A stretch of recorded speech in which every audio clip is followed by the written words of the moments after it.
네, 빅데이터와 각종 여론조사를 분석해보는 시간입니다. 지금 대한민국 시간인데요. 인사이트 K의 배종찬 소장과 함께합니다. 어서 오세요. 안녕하십니까. 네, 메리 크리스마스. 아 예. 네. 예, 목도리가 참 두툼하고 좋습니다. 목도리 도마뱀입니다. 네. 자, 오늘의 키워드는 비례 한국당입니다. 네. 네. 언급량이 얼마나 됐어요? 많지는 않았습니다. 빅데이터 분석 도구인 소셜 매트릭스 인사이트에 이제 비례 한국당을 검색으로 입력해 봤는데요. 네. 이 비례 한국당이 본격적으로 언급되기 시작한 것은 지난 12, 13일부터 그렇죠. 며칠 안 됐죠, 언급량이 사실. 이제 급증하기 시작했는데 그래서 전체량이 많지 않았던 이유로도 볼 수 있겠습니다. 네. 근데 12, 13일 그러니까 무슨 날이었지 생각했는데 한참 이때가 4+1 네. 협의체가 4 더하기 1 협의체가 이 조율하던 네. 그 날짜였거든요. 그래서 이게 좀 더 의미가 있다고 볼 수 있겠고 네. 비례한국당 검색어에 대해서는 그 이전에 듣지도 보지도 못했을 정도로 검색되지 않던 용어이기 때문에 네. 지난 12, 13일 이전에는 언급량이 사실상 제로였습니다. 네. 그렇죠. 예. 정치권에서는 그래도 어느 정도 거론되었던 현상이나 용어가 재반복되는 경우가 많은데 예. 완전히 전혀 다른 신세계의 검색 결과. 이게 뭐 사실은 뭐 보통 명사가 아니라 고유 명사 비슷한 것이기 때문에 네, 그렇습니다. 사실 은 갑자기 툭 튀어나온 네, 갑툭 튀죠. 갑툭 튀죠. 네. 네. 그럼 여기서 이제 보통 명사가 있죠. 위성 정당이라고. 네, 그렇습니다. 네. 이것도 한번 검색을 해보셨죠? 궁금하시죠, 그죠? 네. 네. 네, 짧은 문자, 긴 문자도 필요 없습니다. 바로 말씀드리겠습니다. 네. 검색으로 위성 정당을 대입해 봤는데요. 네. 이 비례 한국당이라고 하는 것보다는 언급량이 훨씬 또 많았습니다. 네, 네, 네. 콕 집어서 비례 한국당으로 했을 때보다는 2, 3일 며칠 먼저 더 언급되기 시작한 그런 결과로 나타났고요. 네. 지난 이제 10일경부터는 위성 정당에 대한 개념이 등장했습니다. 이때부터 한창 이제 위성 정당에 대한 설명이 시작되고 있더라고요. 그러니까 지난 18일 이후부터는 언급량이 급증하기 시작했습니다. 이때부터는 왜냐하면 관심을 기울이기 시작하는 것이거든요. 네. 그 전까지는 이게 뭐지? 갑툭튀인데 듣보잡인가 이랬는데 네. 이때부터는 좀 의식하기 시작하는 현상으로 나타났습니다. 논란이 되니까. 네, 대체적으로 이 시점부터는 위성 정당과 비례 한국당이 거의 비슷한 의미로 혼용되기 시작하고요. 네. 선거법 개정에 대해 큰 변곡점이 만들어진 것이 이제 23일 아니겠습니까? 네. 이 스피어제가 처리가 됐죠. 안 하는 걸로. 예. 그래서 어제부터 위성 정당에 대한 언급이 급격히 줄기 시작했습니다. 네. 이제 비례 한국당에 대한 언급도 상대적으로 많이 줄어들었는데 이건 이제 패스트트랙 관련 이 법안 국회 상정 시도가 되면서 필리버스 등 다른 관심사로 급격히 이동되는 현상이 또 나타났습니다. 네. 아무튼 그럼 다시 비례한국당으로 돌아가서 관심도는 어느 정도나 됐어요? 관심도는 갑작스럽게 높아지는 그런 결과로 나타났는데 그런 그래프를 볼 수가 있었는데 네.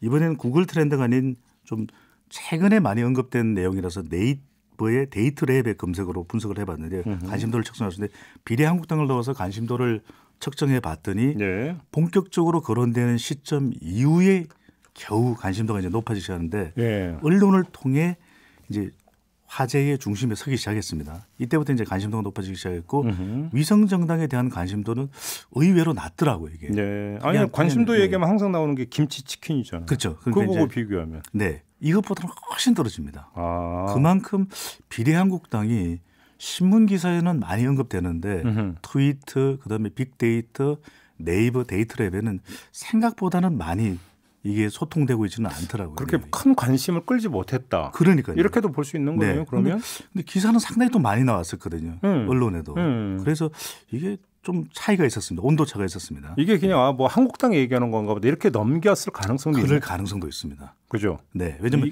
비례와 한국당이 분리돼서 인식되었을 가능성도 상당히 한국당의 비례대표 혹시 이런 식으로 그러니까요. 인식돼서 뭐 네. 그런가 보다 그냥 넘어갔을 가능성이 있는 거죠. 그럴 수도 있습니다. 예. 연관도는 어떻게 나타났어요?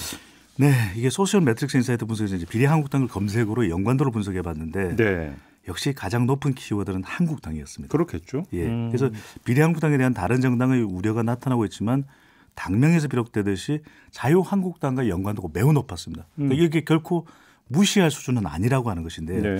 이 현실화되는 경우에는 정치권 전반 그리고 이 선거에 미치는 영향은 또 매우 클 것으로 예상되는 부분이기도 하고요. 네. 비례 한국당이라는 용어 자체가 워낙 뜬금없이 등장했기 때문에 네. 또 논란 과정에서 이 자유한국당의 비례 투표 공략을 위한 정략적 또 접근으로 이게 알려지고 있는 건 아닌가. 그래서 다른 연관도 높은 키워드 없어요. 네. 이게 일방적입니다. 그냥 한국당? 한국당입니다. 인물로 따지면 인물로 누구였을까요? 누구예요? 네, 이 정도면 또 김종배 평론가께서 콕 집어낼 수 있으실 것 같은데. 원고에 다 나와 있어요. 그냥 알겠습니다. 얘기했어요. 네, 네. 시간 없는데 인물 중심으로 연관도를 분석해봤는데 한 사람만 등장합니다. 심재철 원내대표. 네, 그렇습니다. 심재철 원내대표가 네. 비례한국당 관련된 이야기를 했거든요. 그래서 콕 집어서 인물도 그러니까 이게 비례한국당은 최근에 나온 개념이기도 하지만 하나를 그냥 일방적으로 연관되는 현상. 사실 이 논란이 네. 촉발이 됐던 게 심재철 원내대표가 공식적으로 언급을 했기 때문이니까. 네, 이게 이제 여당과 다른 야당 사이에 자유한국당을 제외한 4+1 협의체에 대한 대항 의견으로 비례한국당을 언급하지 않았습니까? 네. 이러면서 집중적으로 또 한 사람만 심재철 원내대표 연관됐습니다. 뭐 그거는 뭐 충분히 뭐 그 이해할 수 있는 현상일 것 같고 네. 저 개인적으로는 가장 궁금한 게 감성인데요. 그렇습니다. 이게 어떻게 나왔을까 저는 정말 궁금하거든요. 어떻게 나왔어요? 김종배 진행자께서도 감성적이시잖아요. 네, 크리스마스 이브라서 별 쓸데없는 얘기 많이 제가 얼마나 네. 감성적인데요. 알겠습니다. 네. 빅데이터의 감성 분석은 여론조사 치면 이제 긍부정으로 말씀을 드렸습니다. 네. 이게 비례한국당에 대한 감성 분석 결과 언급되는 순간부터 시작해서 지난 이제 21일경 네. 토요일입니다. 감성 흐름이 가장 높아졌다가 다시 내려오는 지점까지 모두 부정 감성 흐름이 압도적으로 높게 나타났습니다. 부정적이었어요? 네. 예. 같은 기간 동안 긍정 감성이 부분적으로 조금 뭐 쬐금이라고 표현을 해야 될 것 같은데 네, 네. 부분적으로 나오기는 하지만 예. 부정 감성이 압도적이고요. 오. 이번에 위성 정당을 또 넣어봤습니다. 예. 이랬더니 더 빠른 시점인 지난 10일경부터 이제 감성 흐름이 감지됐는데 그 시점부터 가장 최근 감성 흐름에 이르기까지 부정 감성이 또 압도적이었습니다. 그러니까 부정적입니다. 이 비례한국당, 위성 정당과 관련해서도 다 네. 부정적으로 바라본다. 네, 그러면 그렇습니다. 그 부정적인 감성을 어떤 지금 대변하는 그 언어는 어떤 식으로 이 부분이 정말 핵심적인데 워드 클라우드 분석을 해봤거든요. 예. 감성과 관련되는 흐름과 관련되는 연관어가 무엇인지 가장 크게 비례한국당을 넣어봤을 때 나타나는 이 연관어는 감성 연관어입니다. 네. 꼼수였습니다. 그러니까 이게 일반적인 여론조사에서는 짚어낼 수 없는 대목이거든요. 그렇죠. 예, 예. 꼼수가 가장 높게 나타나는데 위성 정당으로 감성 연관어 분석을 하면 꼼수보다도 조금 크게 이렇게 말풍선이 만들어지게 나오거든요. 이게 뭐였을까요? 그게 뭐예요?